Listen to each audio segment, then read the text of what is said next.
The adoption centre here was opened in 1993 by Eileen McCallum from Take the High Road. It's purpose-built, it's the only purpose-built centre of its type in Scotland. We're here to rehome cats, unwanted litters, stray cats and abandoned cats. Cats Protection was founded in 1927. Our vision is a world where every cat is treated with kindness and understanding of its needs.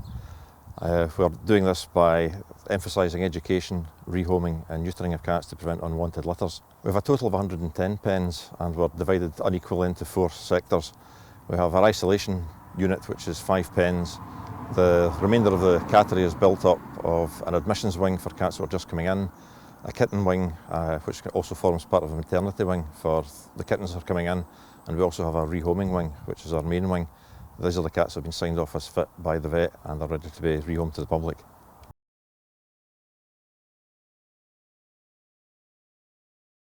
It generally depends on each individual cat.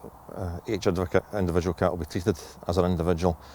Our policy is if an owner hands a cat in, we'll keep it for 7 days before we try to rehome it in case they change their mind. For strays, we'll keep them for a fortnight, again in case someone reports the cat missing. Generally, the cat will be brought in, be allocated a pen, it will be examined by a member of staff to check on its general overall condition. Anything that's urgent will be taken straight away to a vet.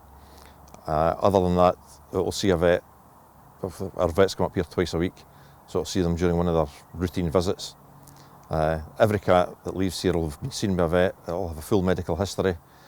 They'll have an understanding of how the cat's behaved for the time it's been in the pen, albeit the pen's an alien environment to them. They'll also be microchipped and neutered before they leave.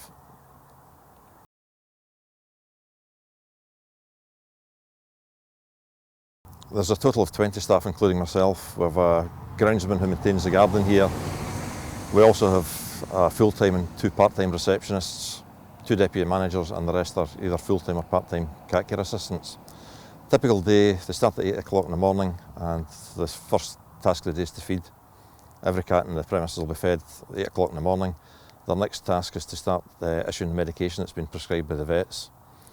Then they get into the cleaning part of the routine, which will take them up to around about lunchtime, when it's then time to feed the kittens again. Their afternoons will be spent doing home visits, socialising cats, and anything else that needs done around the premises.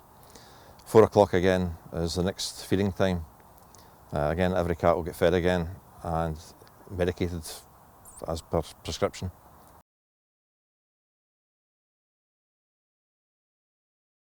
Hi there, I'm Jax. I'm 60, retired last August. I live in Glasgow. Thinking about getting another cat. I had 2 cats years ago, Shannon and Oscar. They were both, Shannon was 18 when she died and Oscar was 17. Shannon used to lie around my shoulders while I peeled potatoes or did dishes at the sink. They were such lovable cats. And last year my daughter Lucy got me a kitten for my birthday. I called him Edward from the Twilight books. He was ginger and white and just gorgeous, but he was a maniac. He used to bite me all the time and jump out at me, and I used to have to go to work with bandages up my arm. People thought I was a self-harmer. So in the end I had to give him away. So now I would like to get another cat, and I'm thinking about going to the Cats Protection League. My mum actually got one there, I think Mac's about 8, 9 or 10, and I'm just hoping to get a cat. I think this time maybe an older cat, a big fluffy cat that I can cuddle, and just have fun with it and love it.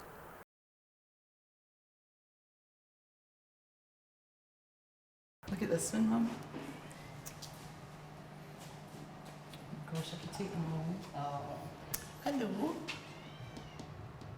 Is it an outdoor cat you guys are? No, it's an indoor. I live in a flat. Is it an indoor? We don't have a lot of indoors in at the moment. With indoor cats that we get along very quickly, obviously kind of people in flats. There's only we've only got 2 or 3 actually that are indoor. Yeah, that's a shame. That's a shame. Big Bob, this cat here, he's indoor. He's FIV. He's got FIV virus, which means he can't mix with other cats. So we have to home as an indoor. He's a lovely big friendly guy. When he came into us, he had severe entropion, which is the eyelids were turning in the way, and his eyelids were actually growing into his eyes. Oh, that's awful. So he had to have a kind of operation and part of his eyelid removed and restitched. But he's recovered really well and he's doing great. He's some size, isn't he? He is, he's massive. He's not called Big Bob. We never put a healthy cat to sleep, that's our policy. Both of these cats are a bit kind of, what you might say, a kind of challenge. Boris is FIV again. He's lovely most of the time. He was surviving as a stray for quite a while, so sometimes he gets a bit kind of swipey, you know, you never know kind of what they've been through when they've been a stray. I know. And it's just kind of, he's just sort of trying to win his trust back with humans again. Hello. He has a wee bat now and again. You're gorgeous. You can see he's had a hard paper round by the... Oh. Aye. Oh. A wee mouth. A wee. That was it. I had a cat before, look. You still get the scars? Was That that was- a bite? Was that a scratch? It's a bite. It was a bite, yeah. It was a kitten my daughter got me last year. Right. Edward, I called him for the Twilight books. That's why he bit you. I think it is. I think he thought he was a vampire.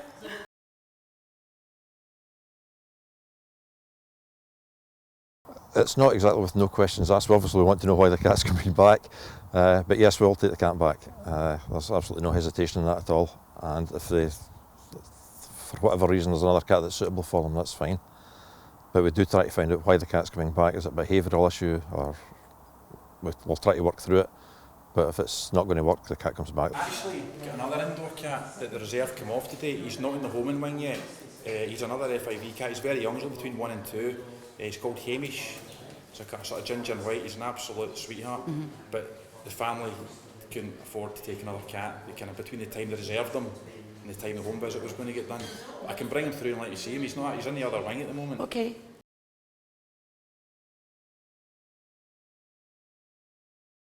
The fee at present is £50 for any cat, £75 for 2 cats, or if there's any other cats that are classed as long stay, hard to home, or on long-term medication, we can reduce the adoption fee slightly. We try to get them out the door as quickly as we can. Normally we'll endeavour to get our home visits done within 48 hours of someone reserving a cat. If the home visit's successful, they can come in the following day, or if the home visit's early in the afternoon, they can come in that afternoon, pick the cat up.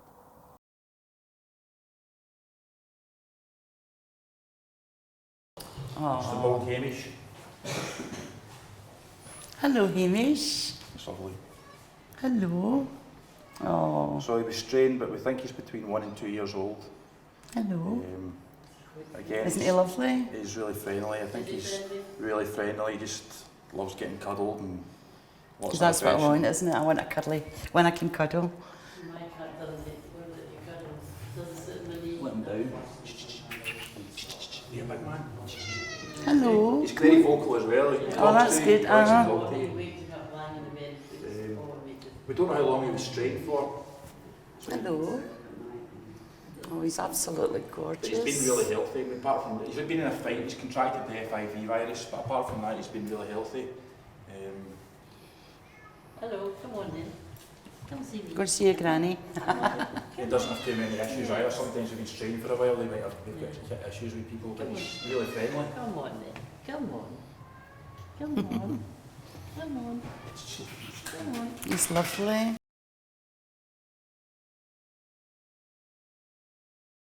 We're financed entirely by public donation. We do get a lot of our money through legacies, but other than that, it's either generated through the cats going out the door, or donations coming into us, cheques coming in, anything at all.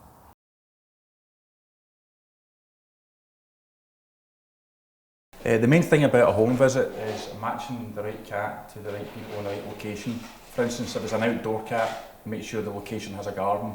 Conversely, if it's an indoor cat, the people understand what that kind of entails.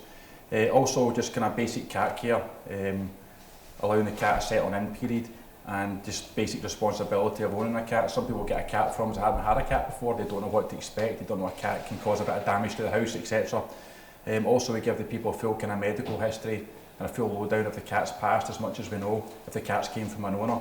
So just as much information as we can, and it's a chance for the people themselves to ask any questions about cats and about the cat care.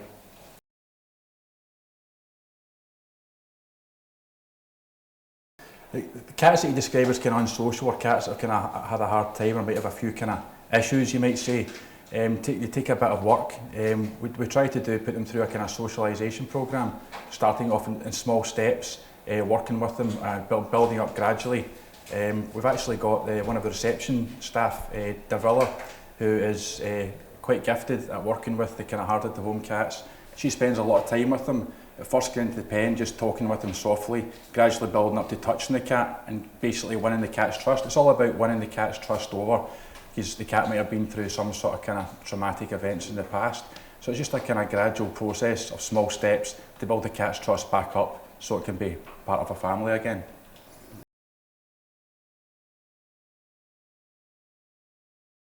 It's a kind of job that kind of sort of, one day it can destroy your kind of faith in humankind, and then you can kind of reinstate it the next day. You know, people come in to take cats that are especially hard to home. We work with a lot of kind of cats that have been through some kind of extreme cruelty and had quite traumatic lives. And to see a cat that's been one of these cats to be home to a kind of loving home is very, very rewarding.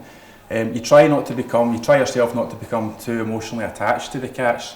It's easier said than done. You always end up becoming quite attached to one or two. But to see them going somewhere that you're happy with them, people you like, homes you know are going to be loved, then that is very rewarding at the end of the day.